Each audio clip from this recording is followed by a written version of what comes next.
Great. Welcome to the Stronger Marriage Podcast with Trey and Lee. Hey, we're so glad y'all joined us today. We're doing a part 2 from what we did a couple of weeks ago on what your spouse wants you to know about sex. And we had lots of listeners that tuned in for our first part of this. We did. And hopefully the wives and husbands listened. We had a lot of positive feedback, a lot of listeners. Last week we did what your wife wants you to know, husbands. Mm-hmm. Today we're going to do part 2 and what your husband wants their wives to know. But why don't you give us a quick review of last podcast of what wives want husbands to know. Husbands, your wife wants you to know that romance leading up to sex should start before bedtime. Mm-hmm. We talked about that. She wants you to pursue her in places other than just the bedroom. Mm-hmm. She does not want you to make it all about you. She wants you to know that your hygiene is important. And she wants you to know that intimacy is more than just sex. That's right. So, and those are all important to most wives. All important. If you did not listen to that episode, please make time to go back and do that. But we're gonna kick in and talk to the wives about what husbands want you to know this week. That's exactly right. And so let's just kick it off. Let's look at number 1 on what your husband wants to know. And of course, we're going to say this again real quick. Not every one of these points are going to fit every marriage. Exactly. The goal for you is to share these with your husband. You can write them down or have them listen to it and go, is this you? Yes. So, because what we said last week to the husbands, that may also be important to the wives as well. Yeah. So, it's important for wives to have good hygiene and all those things too. So it's always good to communicate these things. We're speaking to the majority, and most husbands want their wives to know these 5 things. Mm-hmm. And number 1, right off the bat, is it's more fun when you are into it, if I can use that phrase, or enjoy it as well. Yeah. Your husband doesn't want to just be serviced, if I can just say it that way. It's our podcast, you can say that. He doesn't want you to feel like it's your duty. And that it's just something that you do because it's something that he wants or needs. He wants you to be a willing participant. Mm-hmm. That's really why God designed sex. It was for mutual satisfaction, and not just for one person. So a couple of things that I read today I thought that was really good. We're the only species that God created that has sex face to face. I guess you'd call that missionary position, but has face to face where there's so much intimacy and connection involved. And one of the things I also thought was pretty interesting is that while everything in the animal kingdom has sex because of cycles and they were in heat, whatever it was, for procreation. Mm-hmm. We're the only species that God's created that has sex for pleasure and for connection, if that makes sense. Yeah. And so there's more to sex than just an orgasm. It's important to understand that there is connection. And for most husbands, again, notice we said most, for most husbands, ladies, this is how your husband emotionally connects with you. This is how he feels connected to you. While you have to feel very connected to him in other areas in order to want to be sexual, he needs to connect with you sexually in order to feel that way. And we're going to talk more about that in a minute. Yes, I was going to say, you're jumping down the way down to number 5. But we're going to talk about that more. I'm giving little hints and stuff. But yes. And so strive hard to be a willing participant. No husband or wife wants their feel like their spouse is punching a time clock. Let's get this over with. This is a job. And it doesn't matter what it is. Communication, affection. If I'm holding your hand just because I feel obligated to do it, it doesn't work. Mm-hmm. You can't do things out of obligation. They've got to be done things out of love. And that's where and why this is so important. Yes. Your spouse wants you to strive to enjoy it too, to be a willing participant. Yeah. But at the same time. I mean, I'm just going off of what you just said. Sure. Physical touch may not be my number one thing, Sure.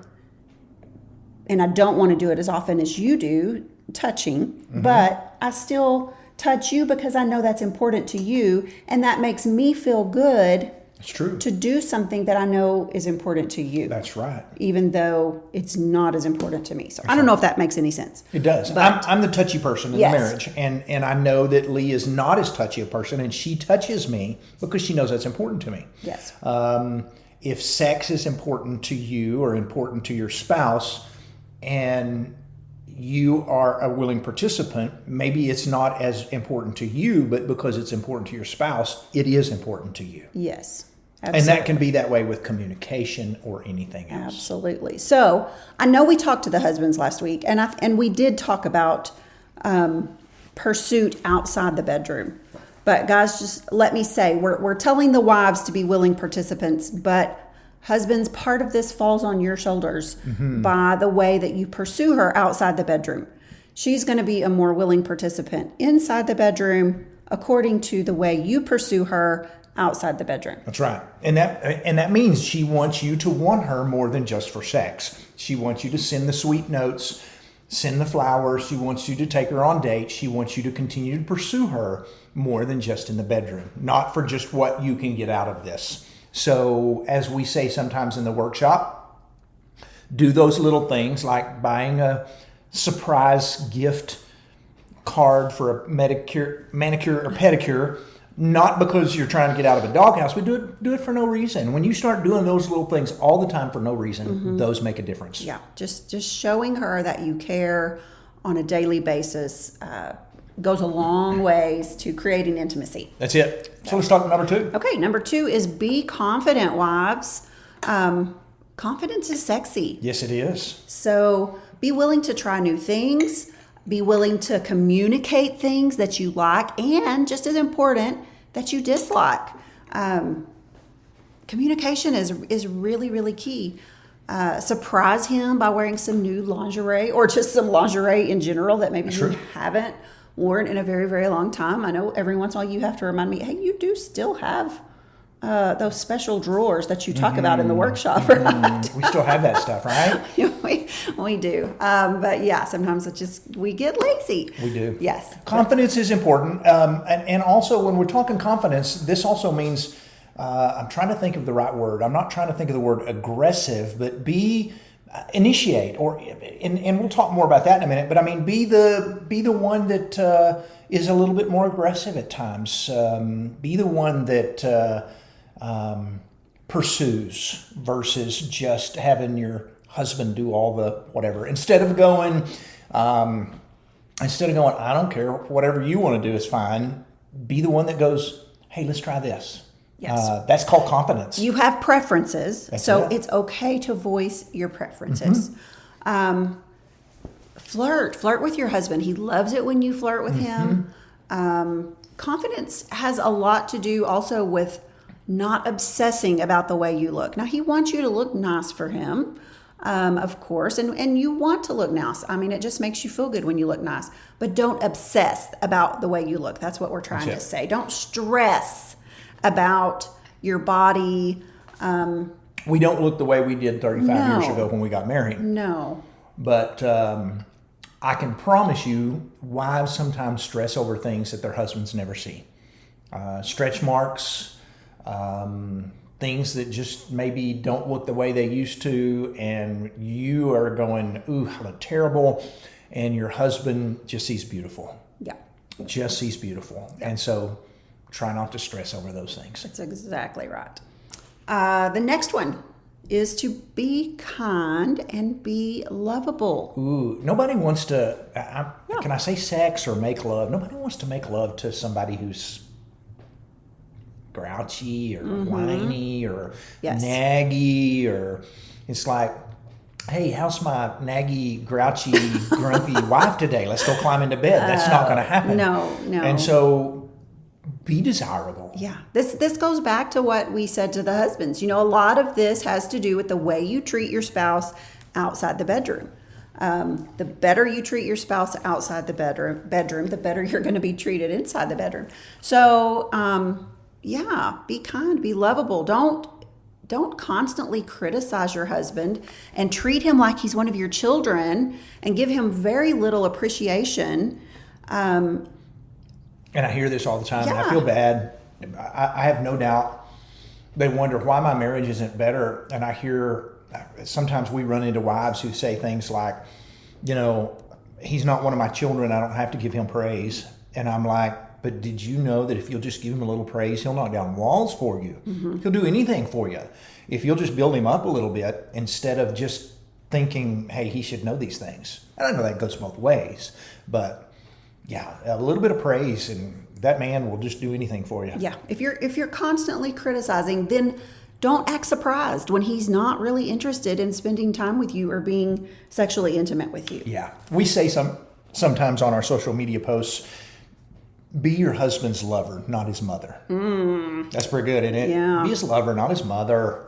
Are there some times where you need to speak up and go, hey, pick that up out of the floor? Absolutely. But don't be the person that's all you say. Yes. Be kind and lovable. All right, now let's talk about number 4. I like this one. Okay. Be willing to initiate, wives. Yeah, and I kind of jumped on this a while ago, just a little bit. It's really important. We think, personally, in a good, healthy marriage, initiation needs to happen about 50% of the time. If one spouse is the only one that ever initiates, they'll feel like they're begging. And nobody wants to beg for anything. And so, take turns initiating. And initiating can be so easy. We did a post a year and a half ago called like 21 ways to initiate sex. It was extremely popular because we have people all the time go, how do you initiate sex? Well, you can do it verbally by saying, hey, honey, how about tonight? I would really love to go to bed with you tonight, and whatever it is, you can initiate. Wives, you can initiate by laying something out on the bed that's lacy or something, and maybe sending your husband a picture at work and just go, hey, I'm going to wear this tonight is my plan. That's a pretty good way to initiate. There's just so many ways to initiate, to let your spouse know you are interested, you are in the mood. And the worst thing you can do is lay there in bed going, I wish my spouse would initiate. Mm-hmm. And you haven't really given them any expectation that that's what you're interested in. Sex can be one of the most beautiful, wonderful, pleasing things in the marriage, and it also can be extremely frustrating if you expect things without communicating them. Mm-hmm. Yeah. When you initiate, it makes your husband feel desired, and that's very important to men. They want to feel wanted and needed and valued and prized and desired, all those things. And so when you initiate sexually, that tells them, hey, she wants me. Yeah. And that just speaks volumes to men. So initiating is important. It really is. It is. Yeah. And I had, this really fits under the other point, but I'm going to forget it if I don't say it right here. Okay, say it. So we're going to say this right here. We'll just blend these 2 points together. Yeah, because I'm going to totally forget it if I don't say it. I heard a woman say one time, and I wish we could have just pulled her up to the front and said, can you repeat this for everyone? She said, my husband, when I'm sexually frequent with my husband in meeting his needs sexually and initiating and being frequent like we're supposed to, like he wants. She said, I have found that he communicates better. He serves me more. He touches me more. All the things that I like, he just come natural to him because he all of a sudden feels very, very connected to me. It's like he wants to do those things because all of a sudden, like, he's reconnected to me. And her final phrase, I'll never forget this, was, she said, why would I not want to make love to my husband? Because it blesses me in so many ways. And I thought, that is just so good. And sometimes wives don't see that. Yes. Yeah, that's a good point. And, we did not throw anything in here specifically about frequency. So I'm glad you brought that up because frequency is generally more important to men than women. Not always, but generally It is. And so, wives, your husband does want you to know that frequency matters. And so, y'all need to talk about that and figure out, what's a good balance for you in your marriage. We've said this before. We'll say it again. The higher drive spouse should not set the frequency. The lower drive spouse should not set the frequency. It should be a mutual decision. Because now what we mean by that is the man may want to have sex every day. I mean, honestly, some men do. If not every day, if not every day, 2 to 3 times a week. The woman may be going, once a week is a lot. So you have to find a balance there because neither one of you should somewhere meet in the middle. Yes, meet in the middle. No one spouse should get to be the key holder to how often sex is happening in a marriage, and understand that there are phases that you will go through. Of course, as honeymooners, you're probably going to be more sexually active than you are when you have small toddlers in the house. Yes. Understand that's part of it.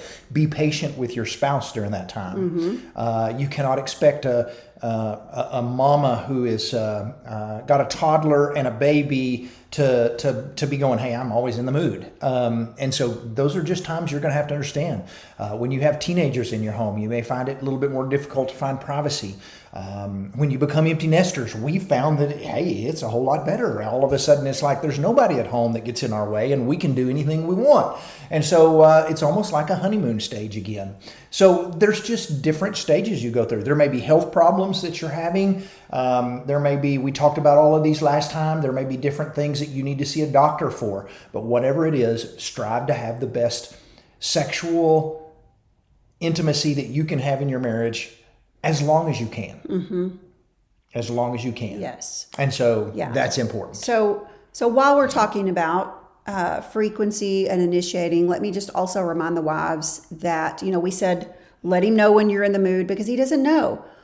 Well, there are plenty of times that you may not be necessarily in the mood, but that doesn't mean that you can't talk yourself into that. Does that make any sense? It does. I can't believe you're going here. Yeah, I mean, no, this is good. I think it just needs to be said because you just think, well, if you just wait till you're in the mood, that may not ever happen. It's true. Have you ever been in mood to go to the gym and work out? No, not very, very rarely do I say I cannot wait to go to the gym and hurt and kill myself and know I'm going to be sore the next day and all these things. It's going to the gym. We do that because we know that's going to be. It's a healthy thing to do. It's good for us in a lot of ways. Yep. And then when you go and you're done, you're glad. I'm glad I got up and did this today. Yes. And the same can be said for sexual intimacy in marriage. There may be times where you go, I'm just really not in the mood today, but I'm going to. It's just the last thing on my mind. You can become in the mood. You can. You absolutely can. So, when we're talking about agreeing on frequency and meeting in the middle, somebody is going to have to probably have sex a little more than they would prefer. Somebody's going to have to not have it as often as they would like. Oh, that's good. And that is that's marriage. It's called marriage. And it's called not being selfish. Absolutely. Yeah. I'm telling you, you can be extremely selfish in both directions. You can be a spouse who's got a higher drive that is extremely selfish. And I can promise you may have sex more often like you want, but you will not have a spouse who's desiring you because you're forcing them. At the same time, if you're the lower drive spouse and you're being selfish and you're going, hey, just because I'm not in the mood, I don't have to do anything as long as I want and I'm not interested in meeting their needs, then it's not going to be good for your marriage. You're not going to have what you hope for in your marriage, the connection. Yes. Marriage is about give and take in every aspect, and that's just the way God designed it to be. Let's look at this last point. Last one. Sex is much more than just physical. Yeah, we talk about the big O in orgasm and sex, but really sex has a whole lot to do with the other big O, which is oneness. And it connects you and reconnects you over and over and over. It is so healthy for your marriage, and more studies show this all the time, that things like releases of oxytocin in both the husband and a wife during sex connects and reconnects people together, and it's just incredible. Yes, it's for procreation, yes, it's for pleasure, but it is also for connection, and it's hard to deny that. It is really hard to deny that. It is. It improves intimacy and connection for the husband, for both of you, really. I mean, it just, like you said earlier, sex, it improves that connection, and it makes the husband want to be more affectionate, want to run errands for his wife, want to help in the kitchen, all those things that, it improves the marriage all the way around if it's done with the right attitude on both parts. Yeah, good way to put that. And if we're going to be honest, and I'd like to think we are on this podcast, I'll just say it, and I think you'll agree with me. When we are meeting one another's needs, whatever those needs are, our marriage works better. We like each other better. When we are sexually connected, when there hasn't been long dry spells, when there's not sexual frustration in our marriage, we get along better. We just are a whole lot more connected. And I think that there's just something to that. I think there's just something to that. So as we close, a reminder to both husbands and wives, always remember, when it comes to married sex, being with the same person over and over and over does not mean stale or boring or routine. It just means you've learned to rock each other's world. You know what your spouse likes, what works, what doesn't like, what doesn't work, and enjoy it. And learn to communicate about the things that will bless your married sex life. Yes, communicate. You cannot over-communicate. Nope, you sure can't. Can I make 2 quick announcements real quick? Yes, let us know what's going on. We are headed to Dewey, Oklahoma on March the 8th and 9th, and we're excited about that. We are also headed here really quick to Meridianville, Alabama. That's in April. If you're in the Birmingham area, this is you. This is going to be a great workshop, and you Alabama people, show up. This is close to the southern Tennessee border.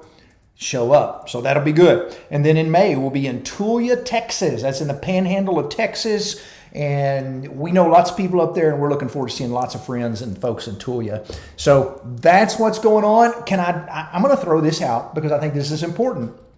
If you live in the Lubbock area, Lee and I are going to be teaching some classes on Wednesday nights in April at the Sunset Church of Christ, and childcare is available. They'll be 7 to 8 o'clock. We're going to do it. There's 4 Wednesdays. We're going to teach some classes on marriage. And if you want to come, if you're in the Lubbock area and want to come, whether you have kids or not, you can put your kids in the childcare for the night. But come join us in Lubbock in the month of April on every Wednesday from 7 o'clock to 8 o'clock. We're going to be doing some teaching classes there. We'll have more announcements as it gets closer.